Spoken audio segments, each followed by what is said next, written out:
Students, we have discussed the different kind of economic activities, and you must be also familiar with the economic activities which you have done in different classes up till now. Now again, if I reflect back, the different type of economic activities are primary activity, which we have done in great detail. Secondary activity, primary activity where we extract the raw materials. Secondary activity where the raw material is converted into something meaningful, that is the process of manufacturing is done in the secondary sector. And tertiary activities which involves services. All right, so the service sector comes under tertiary activities, as you all know. Now tertiary sector, if we highlight, it includes activities which give services to the other two sectors. Carrying of raw material to the market, carrying of raw material to the ports, carrying of for export purpose, carrying of raw material to the industries for manufacturing purposes. These activities, they don't produce a good, but they are support for the production process. That is those who are working in tertiary sector, they are not producing anything, or they are not manufacturing anything, but what they are doing, they are giving services to the people in different manner. If we see the importance, it's a link between the other two sectors. It will be very difficult to operate primary and secondary sector in if we do not have service provider. So this providing services by banks, by transport, by communication is equally important. All right, so if we see different kind of economic activities, tertiary activities, lawyers, doctors, waitress, firefighter, mechanics, apart from that transport, communication and bankers, all that comes under tertiary activities. Now tertiary activities can be of different types. The distributive one, which involves the transportation and sale of all products, that is, you are transporting the good raw material, the material and the people also from one place to another. Financial activity, this involves, as I told you earlier also, banks, insurance companies, financial advising companies and trust companies. Personal service, it involves a wide range of services from legal to food services, entertainment, counseling, etc. All these are the different types of tertiary activities. Now moving to the next slide, that is the difference between the commerce and trade. Or if we discuss the tertiary services, it comes, the first thing that comes is types of tertiary service. Let us discuss trade and commerce. All right, now while discussing trade and commerce, see, on the basis of meaning, if we say commerce is what? Distribution and goods of services. And trade is what? Trade is buying and selling of goods and services. So buying and selling of goods and services is known as tertiary activity.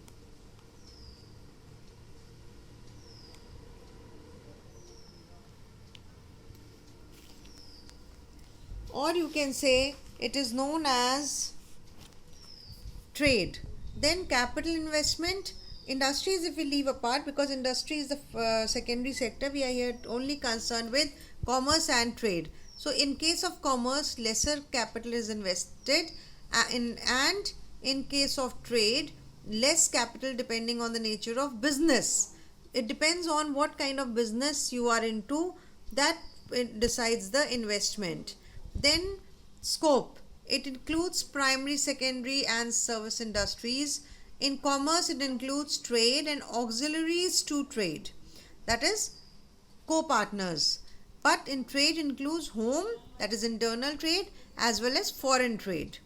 Risk, naturally, when we are investing less in commerce, less risk is compared to the industries, and trade, the least risk is involved, because whatever you are producing, you are selling or you are exporting.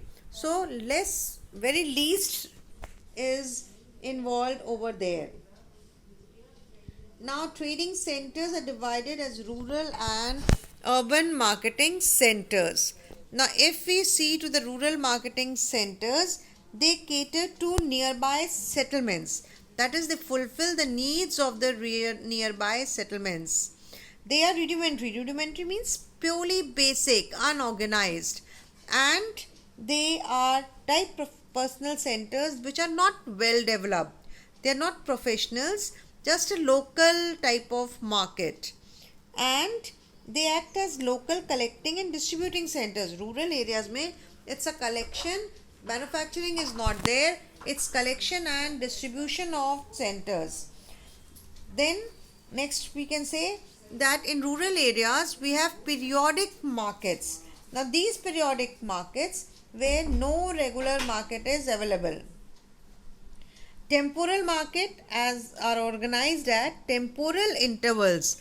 Temporal intervals from time to time. Weekly or bi-weekly. I hope you all are aware of this. These markets move and cover different areas on different dates. For sometimes now in this area it will be Monday, in other area it will be Tuesday, another area it will be Thursday or Friday, like that. So these are weekly or bi-weekly markets. Then we have urban marketing centers. Now, urban marketing centers are more specialized urban services. How? Because they provide ordinary as well as specialized goods. For example, labor related to housing, finished products, special services of lawyers, consultants, dentists, doctors, etc. So that is what is urban marketing center.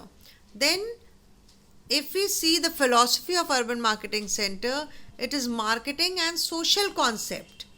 But in rural area it's basic development, because we are collecting the things and distributing it.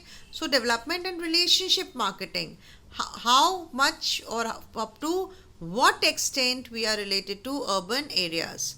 Then market demand. Urban areas it's high because people have lots of choices, so demand is also high and variation is also there. But in case of rural it is low. Then competition. Naturally, organized sector is there in urban areas, and rural areas it's unorganized sector.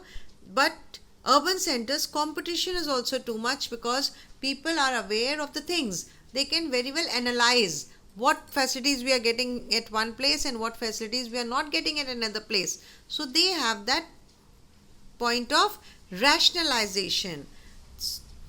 Then naturally, urban area, if investment is more, naturally income is also more. But in rural area the income is also less. The people will not gain so much of profit. Then there are again trading. If we talk about two types of trading, retail trading and wholesale trading. Now retail trading, it includes all activities directly related to sale of goods or services to ultimate consumers for consumption. Alright, it means that it is in fixed establishment stores devoted to selling only. Street peddling, handcarts, trucks, door-to-door internet, etc. They are example of non-store retail trading. Consumers cooperatives, departmental stores, chain stores are examples of retail stores. Wholesale trading, it constitutes bulk business through intermediary merchants and supply houses and not through retail. So they often extend credit to retail stores. Wholesale trading जो है, it's not essential that if they give the goods to the retail market, they will take the money also immediately. They will not. The maximum business also continues or it operates through credit system. So wholesale marketer, he gives the retail marketer the goods in credit.